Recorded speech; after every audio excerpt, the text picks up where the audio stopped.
আমরা বিরিয়ানি প্রেমীরা সাধারণত বিরিয়ানি খাওয়ার সময় ঠিক কী চাই, যে মাটনের পিসটা বেশ বড় হবে, সফট হবে, আর বেশ রেওয়াজি মাটন হবে, চর্বিওয়ালা হবে, আর সেটা যদি একটু 200 থেকে 250 গ্রামের মধ্যে হয় তাহলে তো it's just wow and speechless.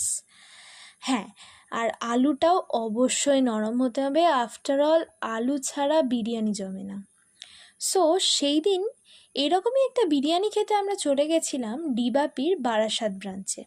হ্যাঁ, রাস্তাটা একটু দূর ঠিকই, কিন্তু বারাসাতে ভালো বিরিয়ানি বলতে এখন এটাই আমার কাছে। তোমরা অবশ্যই জানিও কমেন্টে কার কার কাছে কোন বিরিয়ানির দোকানটা ভালো লাগে। আমরা নিয়েছিলাম 1 প্লেট মাটন বিরিয়ানি, যার দাম পড়েছিল 330 টাকা, আর 1 প্লেট চিকেন কষা, যার দাম পড়েছিল 130 টাকা।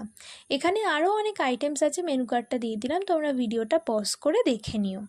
বিরিয়ানির মাটনটা দেখেই বোঝা যাচ্ছে কতটা বড় আর কতটা সফট, আর আলুটাও বেশ নরম ছিল। আর আমার বিরিয়ানির রাইসটা বেশ একটু মশলাদার হলে ভালো লাগে খেতে, আর ঠিক তেমনটাই পেয়েছিলাম। So lucky I am. সাথে এই চিকেন কষাটাতে চিকেনের পিসগুলো বেশ নরম ছিল, গ্রেভিটা দিয়ে খেতে আরও বেশি ভালো লাগছিল। সবশেষে নিয়েছিলাম এই ফিরনিটার দামটাও ছিল 70 টাকা, এবং দাম অনুযায়ী কোয়ান্টিটি কোয়ালিটি ইজ জাস্ট দারুণ।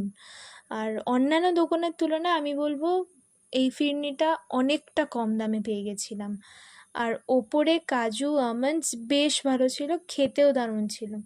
আমাদের ওভারঅল সব কিছু দারুণ লেগেছে।